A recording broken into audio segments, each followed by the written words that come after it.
बादल जी, बाहर तो जोरों की बारिश हो रही है। अब क्या करेंगे? मेरा तो भूख से बुरा हाल है। बिजली, तुम जाओ और बबली कबूतरी से 2 दाने ही ले आओ। बादल जी, मैंने कल ही उस गंदी आंखों वाले से लड़ाई की थी। मुझे नहीं विश्वास कि वो मुझे आज दाना देंगे। बिजली, अगर वो दाना नहीं देंगे तो मैं चिड़िया से मांग लाऊंगा। एक बार तुम जाकर तो देखो। फिर बिजली कभी अपना छाता उठाती है और बबली कबूतरी के घर जाती है। बिजली कभी दरवाजे पर दस्तक देती है। कौन कौन है बाहर? बबली बहन, मैं हूँ तुम्हारी बहन बिजली। रुको बबली, मैं चाहता हूँ, कल तो इसने मुझसे लड़ाई की थी, तो आज ये यहाँ क्या करने आई है? फिर कबूतर दरवाजा खोलता है। बताओ कभी, क्या काम है? कबूतर भैया, मेरे पेट में दर्द हो रहा है भूख से। और बस बस, चलो भागो यहाँ से। मेरे पास दाना नहीं है जो ऐसे मौसम में मैं तुम्हें दाना दूं। कल तो मुझसे लड़ाई की थी, तो आज यहाँ क्या करने आ गई? चल भाग यहाँ से। ऐसा कहते हुए कबूतर दरवाजा बंद कर लेता है। गंदी आंखों वाला मोटा कबूतर, अगर दाना नहीं देना तो पूरी बात तो सुन लो। जाओ जाओ, सुन ली तेरी बात, बेकारी कभी कहीं की।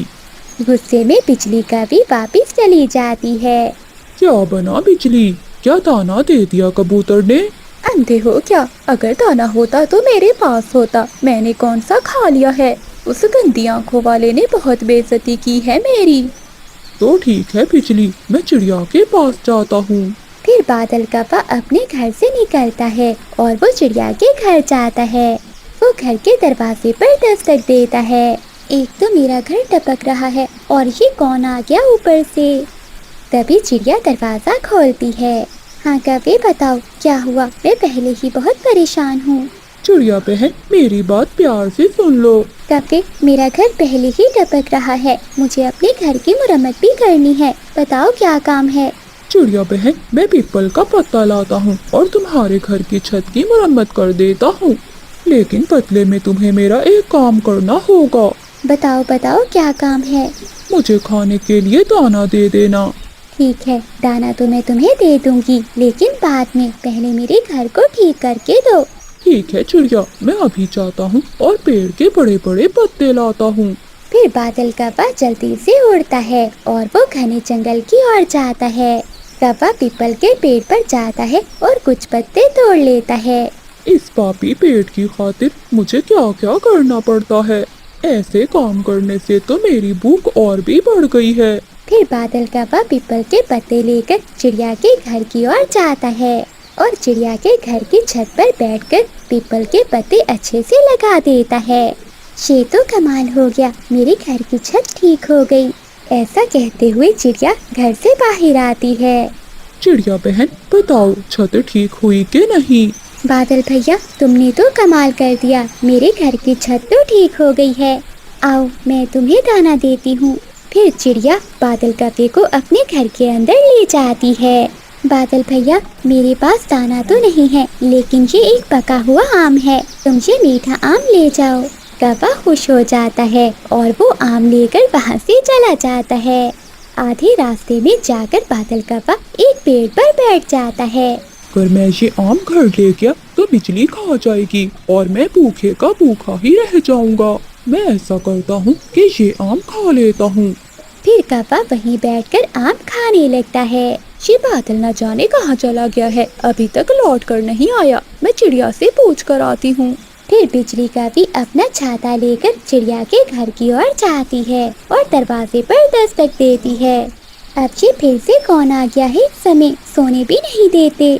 चिड़िया दरवाजा खोलती है। बताओ बिजली, अब तुम्हें क्या हुआ? चिड़िया बहन, मेरा पति बादल क्या यहाँ पर आया था? हाँ बिजली, आया था और मुझसे पका हुआ मीठा आम लेकर चला गया। चला गया है, मगर वो घर तो नहीं आया। वो कहाँ जा सकता है? बिजली, उस दिशा में गया था बादल। फिर बिजली कव्वी बादल कव्वे के पीछे पीछे जाती है। वो दूर से ही कव्वे को आम खाता हुआ देखकर छुप जाती है। मेरा पेट तो भर गया। अगर ये आम उस काली कव्वी के पेट में होता तो ये आम भी काला हो गया होता। डाइन कहीं की, मुझे तो कुछ खाने ही नहीं देती। जो भी होता है अपने काले पेट में डाल लेती है। बिजली का भी पीछे खड़ी सब सुन रही थी। बादल के बच्चे, तुम यहाँ बैठे आम खा रहे हो और मेरी बुराइयां कर रहे हो, और मैं घर में बैठी भूख से मर रही हूँ। मम्मा मैंने तो मजाक में तुम्हें काली कहा था। फिर बिजली का भी लाठी उठाकर बादल कव्वे की खूब पिटाई करती है। फिर क्या था, बादल कव्वा आगे आगे और बिजली का भी पीछे पीछे। रुको रुको एक बार, मैं तुम्हें छोड़ूंगी नहीं। पक्षियों का शोर सुनकर चिड़िया भी अपने घर से बाहर आती है और वो कव्वे की जान बचाती है। चिड़िया बहन, इस बुढ़े कव्वे ने मुझे काली कहा। अरे आपने इसे काली क्यों कहा? ये तो आपने अच्छा नहीं किया। चलो कव्वी, मैं तुम्हें दाना देती हूँ। फिर मानो चिड़िया बिजली कव्वी को अपने साथ अपने घर में ले जाती है और कव्वी को दाना दे देती है। बादल कव्वा खिड़की से आकर बिजली कव्वी को कहता है, बिजली आधा दाना मुझे भी दे दो। चल चल भाग यहाँ से। फिर बिजली कव्वी कव्वे के सामने ही बैठकर मजे मजे से दाना खाती है। चांदनी चिड़िया माँ बनने वाली थी। वो जल्द ही अंडे देने वाली थी। वो तेज बारिश में अनाज की खोज में जंगल में घूम रही थी। तभी चिड़िया को एक अनाज का खेत दिखाई देता है। अरे वाह, यहाँ तो ढेर सारा दाना है। अब मैं रोज यहीं से दाना लेकर जाऊंगी। कल आते समय मैं बंटी और चीकू भैया को भी साथ लेकर आऊंगी। चिड़िया ऐसे बैठी हुई थी कि उसके पेट में दर्द होने लगता है। अरे बाप रे, ये क्या हो रहा है? मेरे पेट में दर्द क्यों शुरू हो गया? बुलबुल डॉक्टर ने तो 5 दिन का समय दिया था अभी। लगता है अब मुझे घर जाना होगा। फिर चांदनी चिड़िया वहाँ से चली जाती है। थोड़ी दूर जाने पर उसके पेट में और भी दर्द बढ़ने लगता है। लगता है मैं घर नहीं जा पाऊंगी। मुझे यहीं किसी घोंसले पर पुराना घर दिखाई देता है। हाँ, ये घर। अरे छोटे पक्षियों,